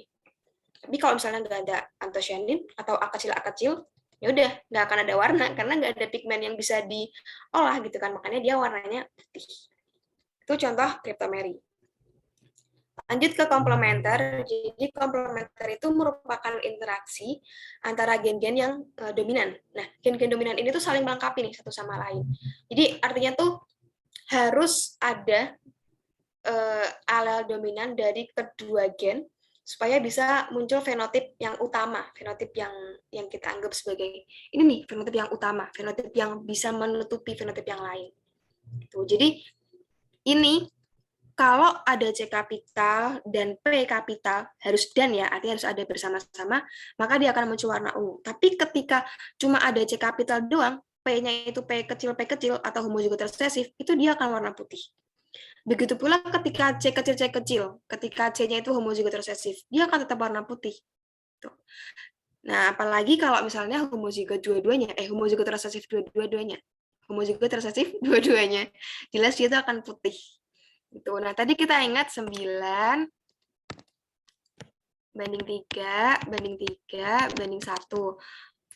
Oke, kalau di kasus ini kan berarti kan C titik, P titik, ini C titik, P kecil, C kecil, P titik, ini C kecil, P kecil. Nah, kalau cuma ada salah satu alel dominan, maka dia akan warna putih. Berarti ini di P nih sama warna putih. Jadi 7, berarti rasionya 9 banding 7. Nah, untuk yang komplementer ini biasanya dia itu melibatkan atau bukan melibatkan, mempengaruhi suatu biosintesis gitu. Jadi harus ada prekursornya dan harus ada enzimnya. Kalau ada prekursor tapi nggak ada enzim, ya nggak akan berhasil gitu pengubahannya. Begitu pula ketika ada enzim nggak ada enzim tapi ada prekursor, ya tetap aja nggak ada enzimnya, nggak ada yang mengkatalisis perubahan gitu. Oke. Kemudian terakhir, ini subtopik terakhir yang kita bahas, itu determinasi seks. Jadi kita tuh menentukan gimana sih jenis kelamin itu bisa terbentuk. Berdasarkan apa sih? Gitu. Nah, jadi ada beberapa tipe determinasi seks. Ini yang nomor 1 itu yang umum pada kita, pada manusia, yaitu sistem XY. Jadi teman-teman udah pasti tahu dong kalau XY itu jantan, kalau XX itu betina. Jadi XY itu heterogametik alias jantan, terus kalau betina itu homogametik XX. Ini biasanya pada manusia. Jelas, pasti udah pada tahu dong. Terus setelah gitu juga pada tumbuhan. Yang kedua ini sistem X per A. Jadi kita itu menggunakan perbandingan antara jumlah kromosom X dengan jumlah set autosom.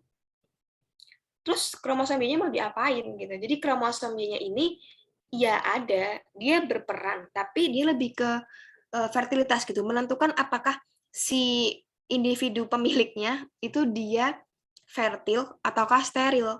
Tapi dia nggak menentukan jenis kelaminnya gitu. Nah, untuk yang sistem XA ini, perbandingan X dan A itu khas pada Drosophila melanogaster. Nah, ini indeksnya. Jadi ketika X-nya itu dengan jumlah set autosomnya itu 1 perbandingannya. Jadi maksudnya jumlah set itu ya haploid, diploid gitu-gitu maksudnya. Maka ketika indeksnya itu 1 atau X per A-nya sama dengan 1, dia akan menjadi Drosophila yang betina.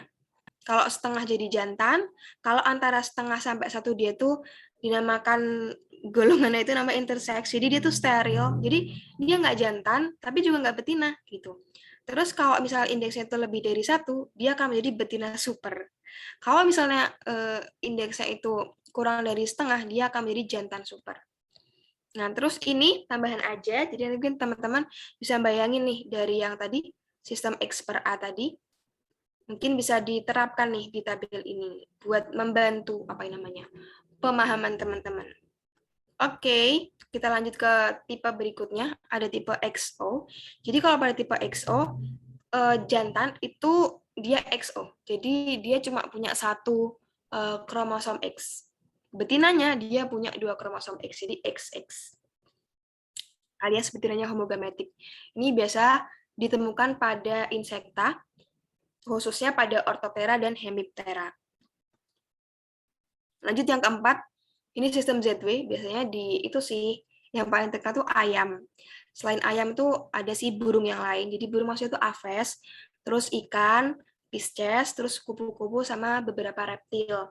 Jadi kalau pada sistem ZW ini, ZZ-nya itu, si jantannya itu malah homogametik. Kalau tadi pada manusia kan XY, jantan ya. Jadi si jantan itu heterogametik. Kalau pada ZW ini, si jantannya malah homogametik. Sedangkan si betinanya baru yang heterogametik. Jadi kayak tukeran sama XY gitu. Terakhir, haplodiploidi. Ini khas juga pada Hymenoptera, khususnya yang sering dijadikan representatif, kayak contohnya gitu, itu adalah lebah. Jadi gonosom itu nggak dilibatkan dalam determinasi seks. Jadi kayak udah apa itu kromosom X, apa itu kromosom itu, kita nggak mengenal itu.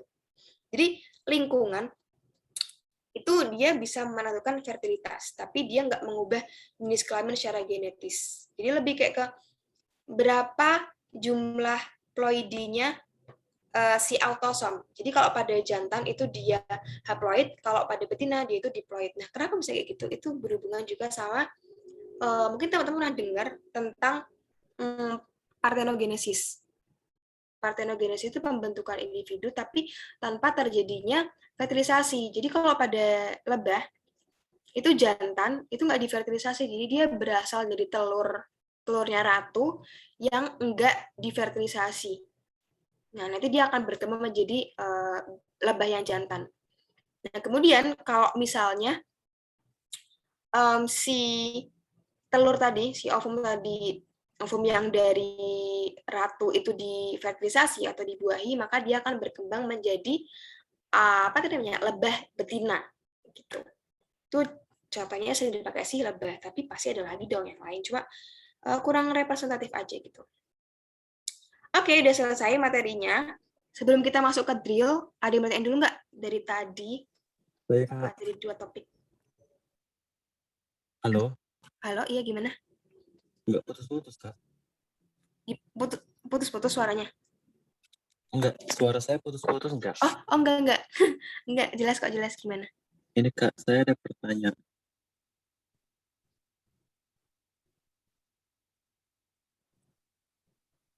Sama dengan Sekarang putus-putus.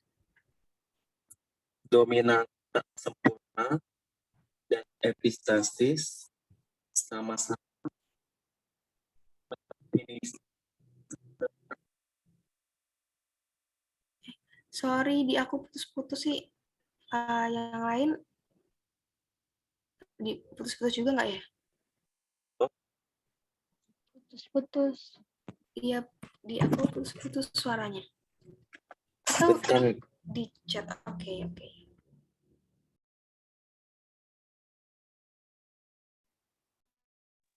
Halo? Halo, iya. Putus-putus enggak? Sekarang udah enggak sih? Coba. Perbedaan yang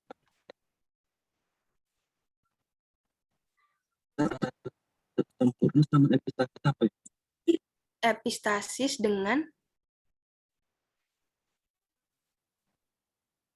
epistasis. Dominan kita sempurna media. coba di itu di teks aja di chat gitu, diketik gitu.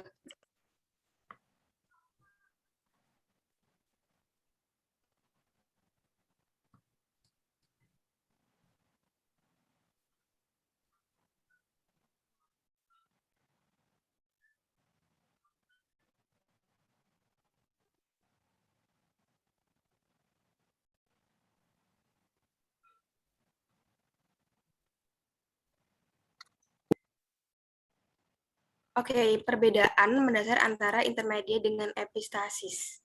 Oke, jadi kalau pada intermediate itu kita tuh nggak mengenal apa ya, mana alel yang dominan, mana alel yang resesif gitu. Jadi kayak ya udah mereka ada bersama, tapi kita nggak bisa nentuin mana sih yang dominan, mana sih yang resesif gitu. Kalau pada epistasis kita bisa nentuin, kita tahu gitu loh mana alel yang dominan, mana alel yang resesif. Itu perbedaannya. Perbedaan mendasarnya itu di situ. Terus apalagi ya, kalau epistasis itu mereka itu lebih kayak ke menutupi. Maksudnya ada yang ditutupi, ada yang menutupi ya. Jadi ada yang menutupi gitu, tapi mereka nggak muncul sifat baru gitu loh. Kalau pada intermediate, tadi kan ilustrasinya kan bunga warna merah sama bunga warna putih. Ketika disilangkan, mereka tuh bunganya munculnya jadi warna pink. Itu kan muncul sifat baru. Nah, kalau pada epistasis itu nggak muncul sifat baru. Jadi kayak masing-masing gen itu dia punya sifat punya sifat sendiri kan, pastilah setiap gen tuh dia punya sifat sendiri. Nah ini ketika di kondisinya epistasis atau hipostasis itu ada yang ditutupi dan ada juga yang menutupi. Oke, terus satu lagi, oh ya aku lupa satu lagi, selain tadi itu ya tentang kalau di intermediate itu nggak ada dominan resesif, intermediate itu kita cuma melibatkan satu gen. Jadi tadi cuma gennya tadi kan contohnya adalah huruf M ya, M kapital sama M kecil. Jadi M kapital dan M kecil itu dia sebagai satu gen penentu warna bunga. Kalau pada epistasis, kita tuh melibatkan paling enggak itu 2 gen. Kita bisa tahunya dari mana? Dari huruf yang dipakai itu berbeda. Jadi tadi mungkin aku tadi pakai huruf apa tadi aku lupa ya. Misalnya hurufnya A sama B. Itu yang A, baik A kapital sama A kecil itu dianggap sebagai satu gen. Terus yang B kapital sama B kecil itu sebagai satu gen. Jadi epistasis itu interaksi antar gen, kalau intermediate itu interaksi antar alel. Gitu. Jadi oke aku ulangi ya. Jadi yang lebih mendasar adalah interaksinya. Kalau epistasis itu interaksinya antar gen, kalau intermediate itu interaksinya antar alel. Nah, perbedaan selanjutnya adalah kalau pada intermediate itu dia tidak dikenal adanya dominan dan resesif. Kalau pada epistasis kita tetap tahu mana sih yang dominan, mana sih yang resesif. Itu Suprapto. Iya, gimana? Masih muter-muter gitu nggak? Enggak. Mungkin mau mengkonfirmasi lagi atau udah jelas? Jelas, Kak. Tapi panjang apa-apa mau butuh singkatnya Oke, mungkin aku teks aja kali ya singkatnya. nanti aja Kak kalau udah singkat. Oke, kalau nanti. Oke, kita lanjut ke detail soalnya dulu ya. Ini soalnya aku ambil dari bimbingan alumni.ui.com. Bentar. Oke, soal pertama. Jadi ada individu dengan genotipnya itu P kapital, Q kapital, R kapital, R kecil, dan S kapital, S kapital. Dapat dilahirkan dari pasangan berikut. Kita harus mencari nih dari kelima opsi yang ada, kira-kira mana sih yang bisa melahirkan individu yang disebut di atas itu. Oke, ini deh. Oke, jadi genotipnya. Jadi ini ada P kapital, warnanya aku bedain ya. Nah, maksud aku bedain di situ adalah misalnya P coklat, P yang warna coklat itu bisa berasal dari induk yang sebelah kiri.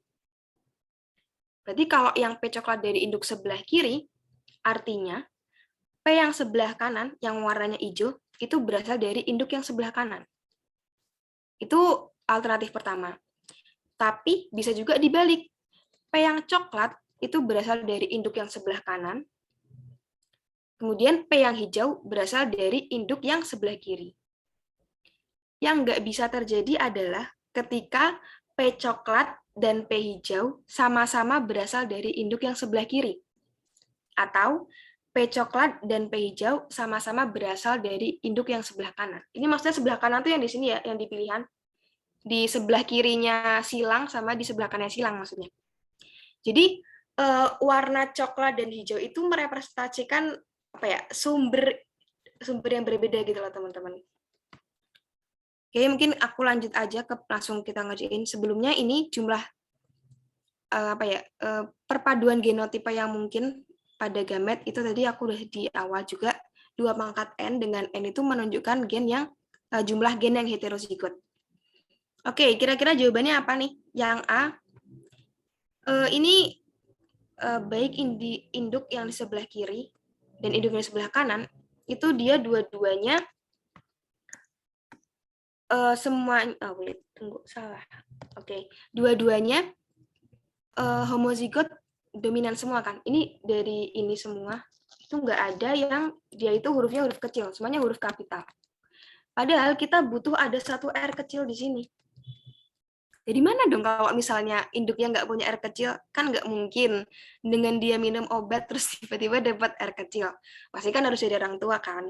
Namanya genetik, dia diturunkan dari orang tua. Oke, kita coret yang A.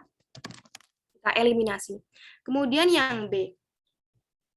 Ini induk yang sebelah kiri, dia itu heterozigot untuk 4 gen, sedangkan yang sebelah kanan itu dia heterozigot untuk 3 gen dan 1 homozigot dominan untuk gen yang R. Nah, kira-kira bisa nggak tuh? Oke, kita coba nih. Ada coba P coklat dari sebelah sini, oke bisa.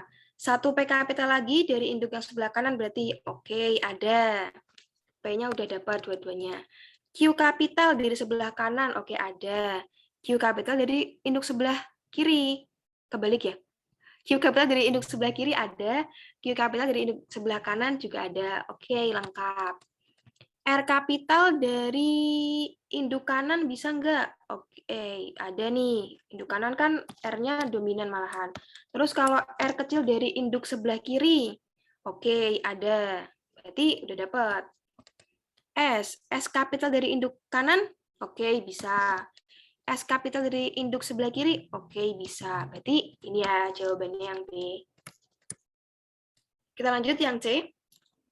Kita cari ini, P kapital dari induk kanan. Oke, dari induk kanan nggak dapat nih, karena induk kanan kan P kecil. Oke, udah gugur duluan, ini nggak dapat. Kita lanjutin ya. Q kapital dari induk kanan, oke, dapat. Q kapital dari induk kiri, nggak dapat. Berarti ini juga nggak bisa. R kapital dari induk kanan, bisa. R kapital dari induk yang sebelah kiri, nggak bisa.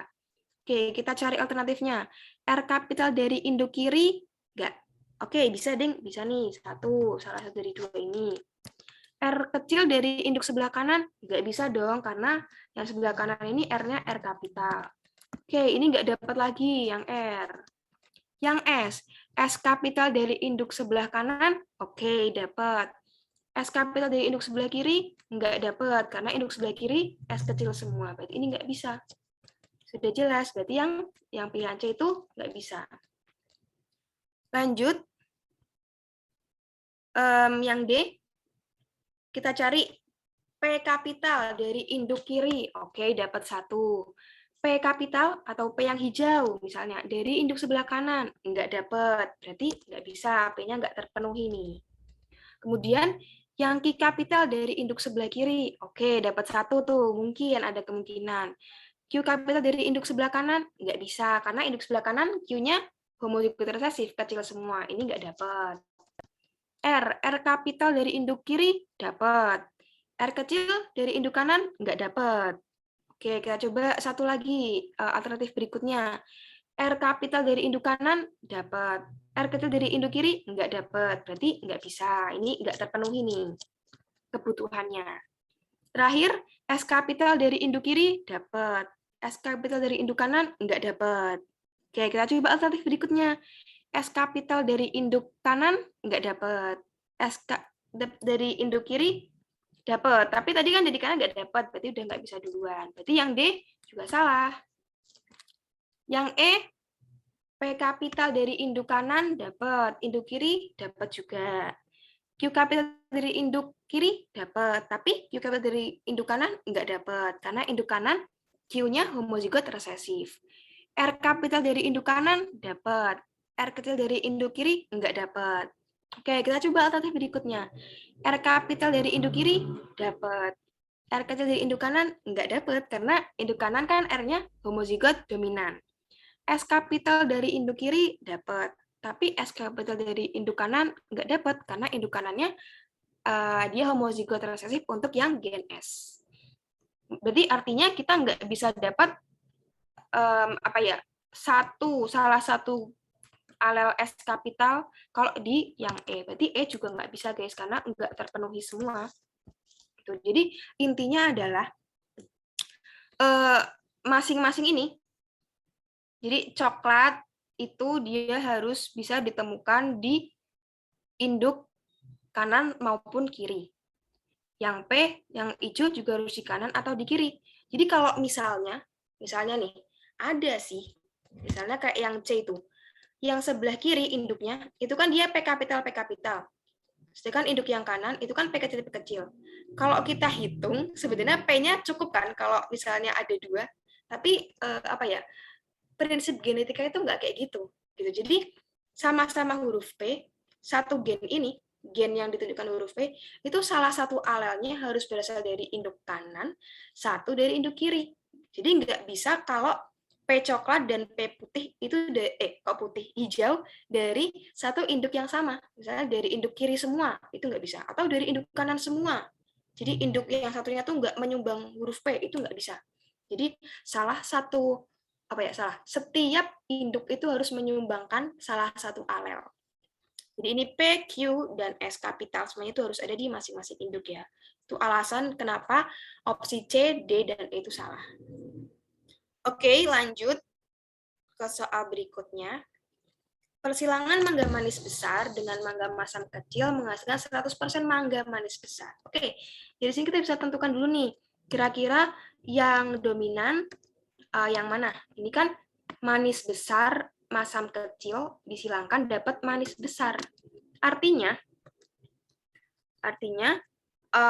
si manis besar itu merupakan sifat yang ditentukan oleh alel dominan. Misalnya manis itu M kapital. Kalau manis besar,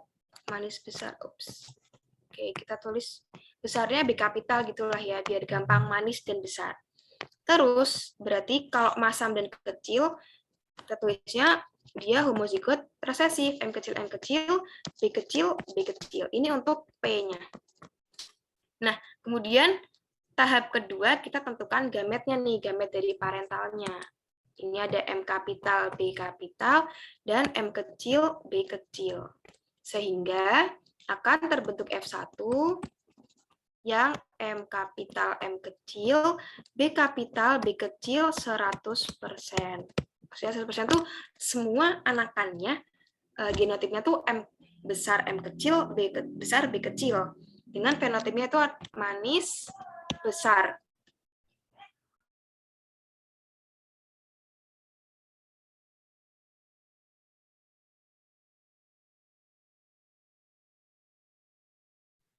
Oke, lanjut.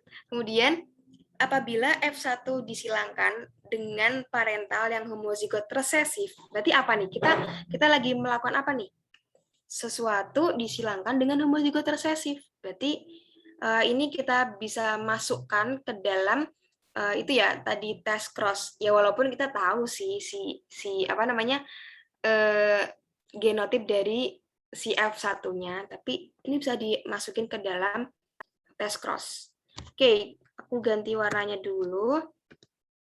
Berarti F1 tadi kan M kapital, M kecil, B kapital, B kecil, disilangkan dengan homozigot resesif.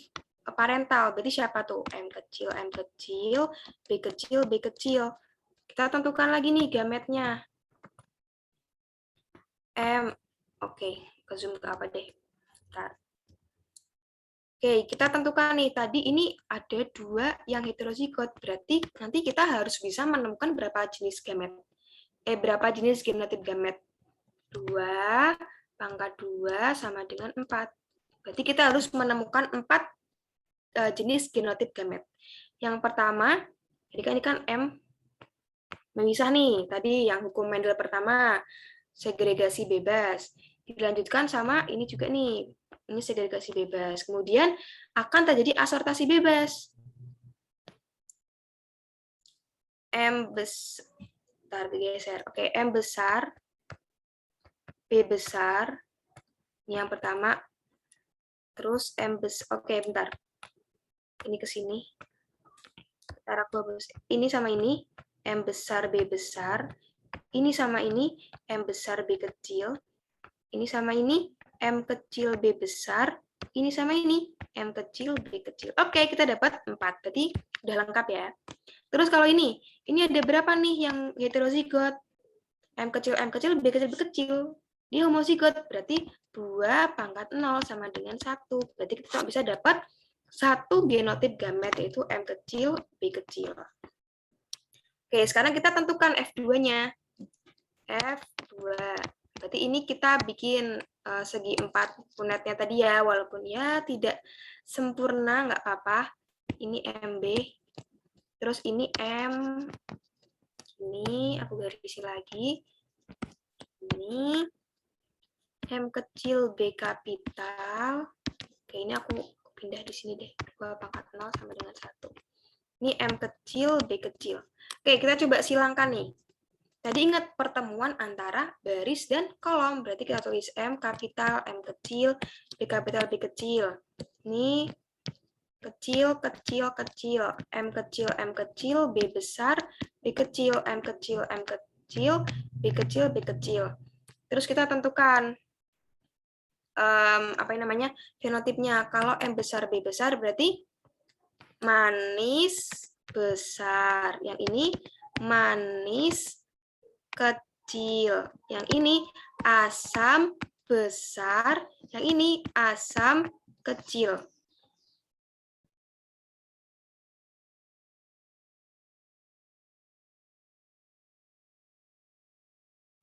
Oke, kita lanjutin. Berarti kita belum bikin presentasinya. Berarti ini ada berapa persen? Ini 25%. Aku tulis 1/4 aja ya. Biar cepat, 1/4. Ini 1/4. Ini 1/4. Dan ini juga 1/4. Karena kan ada 1 jumlahnya dari total 4. Makanya aku tulis 1/4. Kalau 1/4 itu sama dengan 25%. Di mangga asam kecil. Asam kecil kan ini kan. Asam kecil. 25%. Gitu. Lanjut. Ini mungkin aku ada beberapa soal, tapi kalau misalnya nggak cukup, secukupnya aja. Oh, udah jam 5. Gimana guys, mau dilanjutin atau enggak? Oke. Mungkin kita stop. Oke. Ntar aku jawab chatnya dulu ya. Kenapa bisa 0?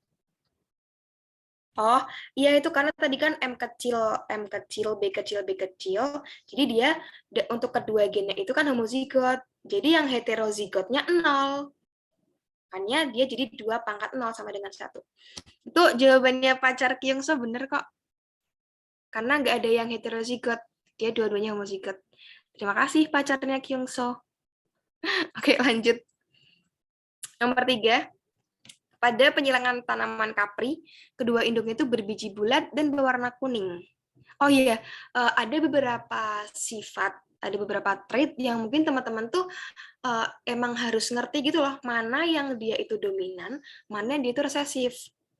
Gitu. Jadi ya walaupun secara umum harusnya sih ya normalnya itu emang diketahui di soal, cuma kan balik lagi terserah kali yang bikin soal kayak gimana, gitu kan. Kayak ini. Aku tulis ini ya, apa namanya, fenotipnya, bulat kuning.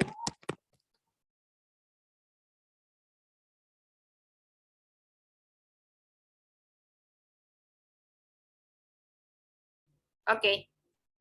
Bulat kuning, terus itu ada 110. Oke. Terus ada bulat hijau. Ya, jangan deh. Huruf kecil aja. Bulat kuning, bulat hijau itu 35. Kalau kisut kuning itu ada 37 dan kisut hijau itu ada 11. Nah, ini tuh kalau kayak gini, kan kalau normalnya tadi kan perbandingannya mungkin 9, 331, ada juga yang 12, 31. Nah, kalau pada kayak gini tuh kita boleh membulatkan gitu. Jadi kira-kira perbandingan yang mungkin dari 110, 35, 37, 11 tuh apa sih? Berapa gitu sih? Ini misalnya kita anggap 11 itu sebagai 1. Maka kurang lebih lah, ini sebagai 9, ini sebagai 3, ini sebagai 3 juga. Jadi perbandingannya 9, 3, 3, 1. Nah, tadi teman-teman harus ingat bahwa yang 9 itu adalah yang dia itu punya A titik, B titik. Jadi dia punya paling enggak 2 alel dominan, masing-masing 1 pada gen. Jadi misalnya ini kan 1 gen ya. Misalnya gen pertama, ini gen kedua. Jadi dia tuh paling enggak punya 1 alel dominan untuk masing-masing gen. Itu yang rasionya 9. Kalau yang 3 itu berarti ini A titik, B kecil, B kecil. Nah, ini berarti A kecil, B titik. Yang 1 tadi yang homozigot dominan.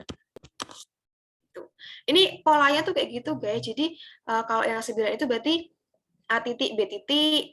Terus kalau yang 3 yang pertama itu A titik, B kecil, B kecil. 3 yang kedua A kecil, B kapital titik. Kalau yang 1 tuh A kecil, B kecil, B kecil. Cuma tinggal nanti hurufnya aja yang diganti. Misalnya A-nya jadi M, N, atau huruf-huruf yang lain. Nah, dari sini kita bisa tahu bahwa ini memenuhi hukum Mendel, ketentuan Mendel gitu. Oke, kita masuk ke opsinya. Kedua induk kapri itu merupakan heterozigot. Oh, ini tadi aku belum itu ya, nge-mention induknya. Induknya itu berbiji bulat kuning. Oh, keduanya berbiji bulat kuning.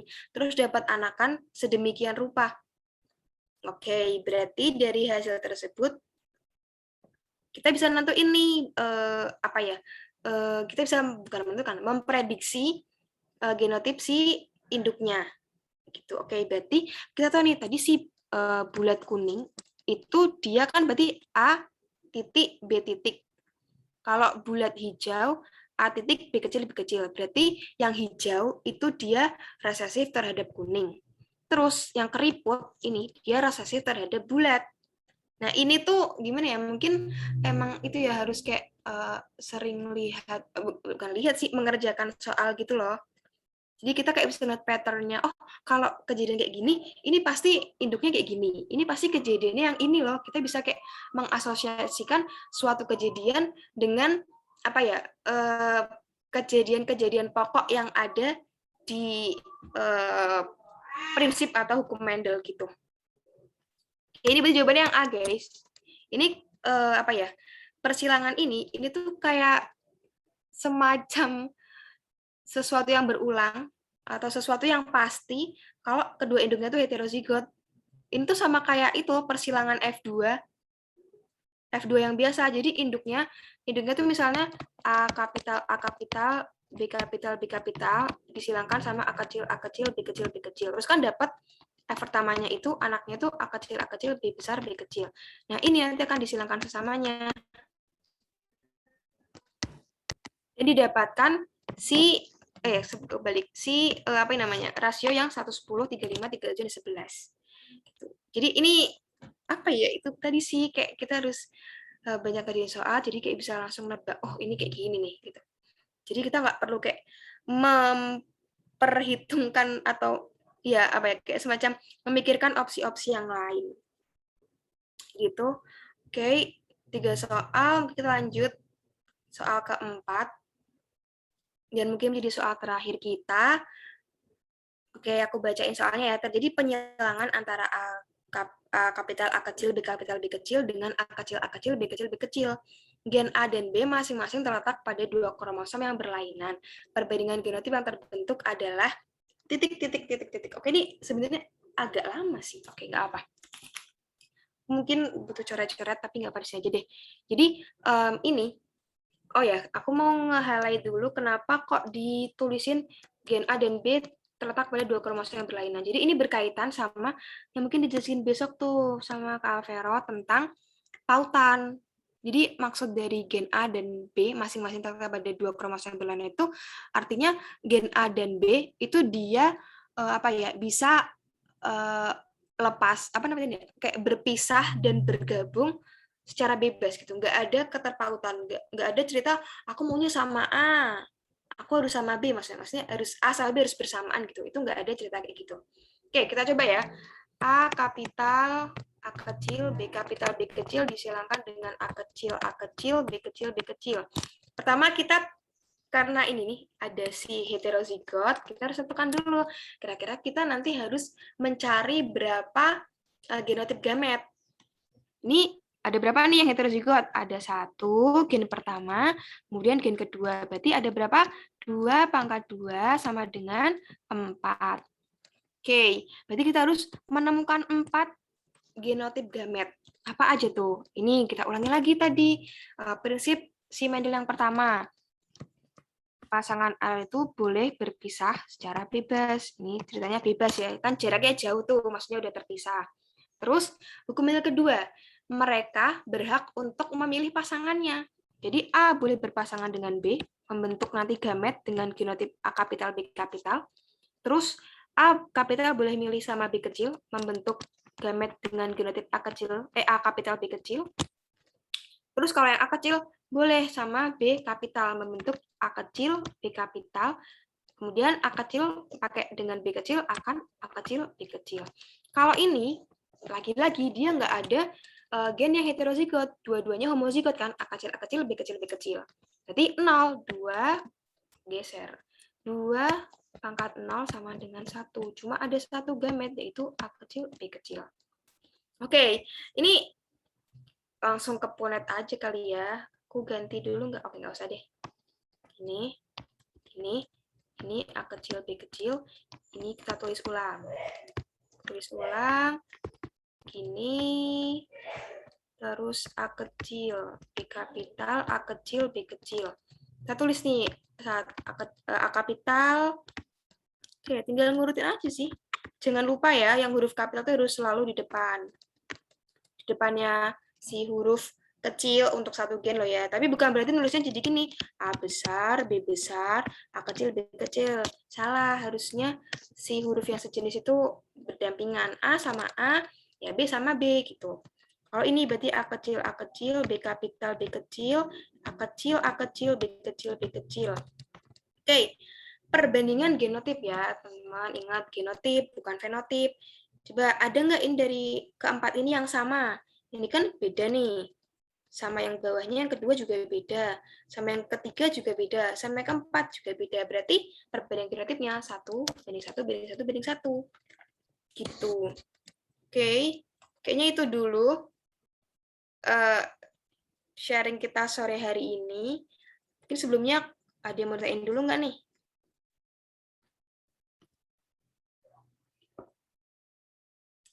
Oke, aku bacain ini ya.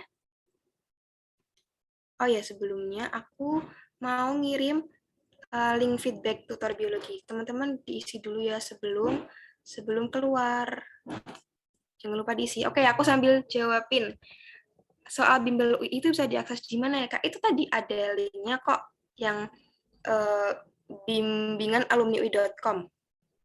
Atau teman-teman googling aja kayak soal bimbingan alumni UI. Pasti nanti keluar langsung. Gitu. Gimana? Sebelumnya ada OTN dulu nggak nih?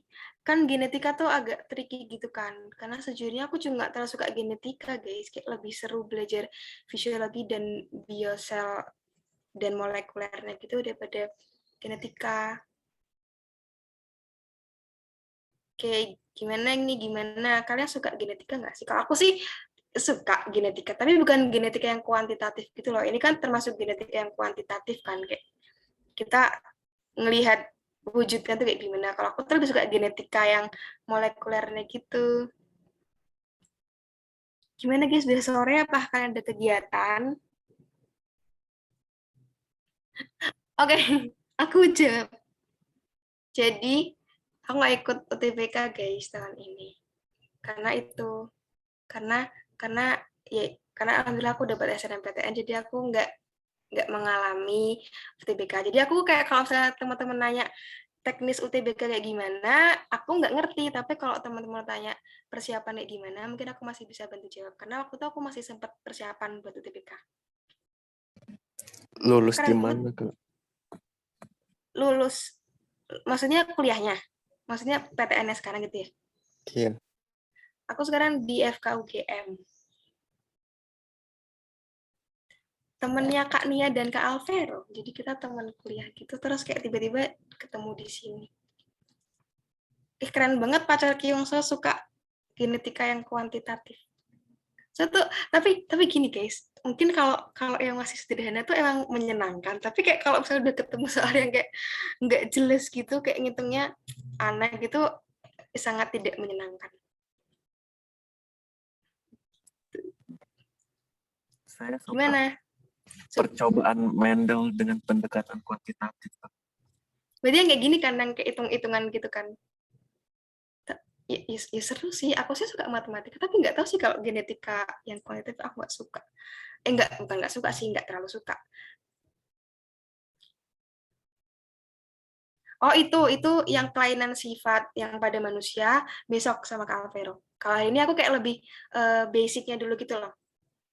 Lebih ke tanaman, terus sifat-sifat jenis-jenisnya apa aja. Kalau yang Besok aplikatif ke manusia besok besok sama Kak Alvero. Bero membahas penyakit Tay-Sachs juga nggak, Kak? Penyakit apa? Tay-Sachs. Oh, bisa jadi. Itu kan Tay-Sachs itu dia mutasi kan. Bisa jadi dibahas sih.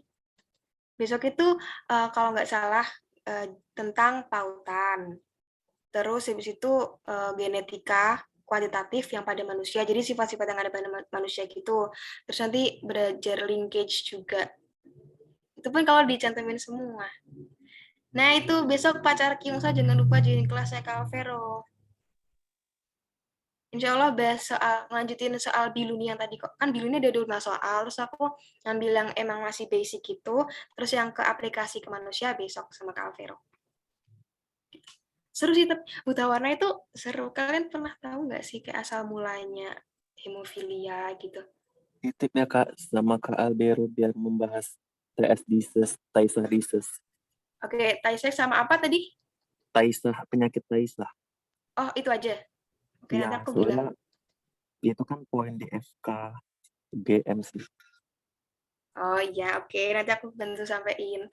Oke, teman-teman ini kan udah sore. Kalau masih misalnya ada yang mau leave, mau kegiatan lain, silahkan. Terus kalau misalnya mau tanya, oke boleh. Iya, Kak, jangan lupa tadi pertanyaan saya. Iya, yang ke Kak Alvero kan? Enggak, yang Yang mana? poin-poin tadi, Kak, yang perbedaan mendasar. Oh iya, aku ketikin sekarang deh. Diketik Iya, nggak apa kan? enggak apa-apa. Oke.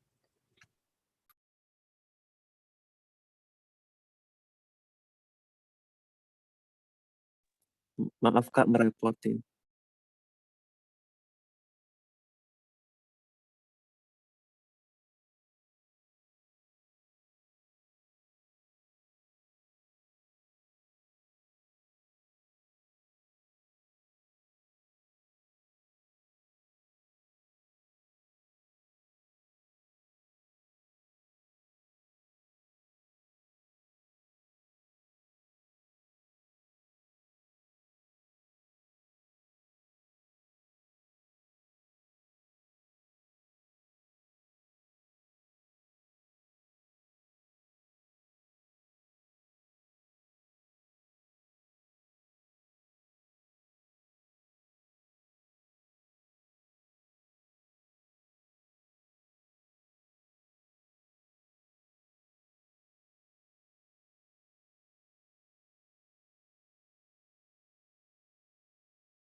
Oke, mungkin bisa dibaca dulu terus sambil kayak yang membingungkan yang mana gitu.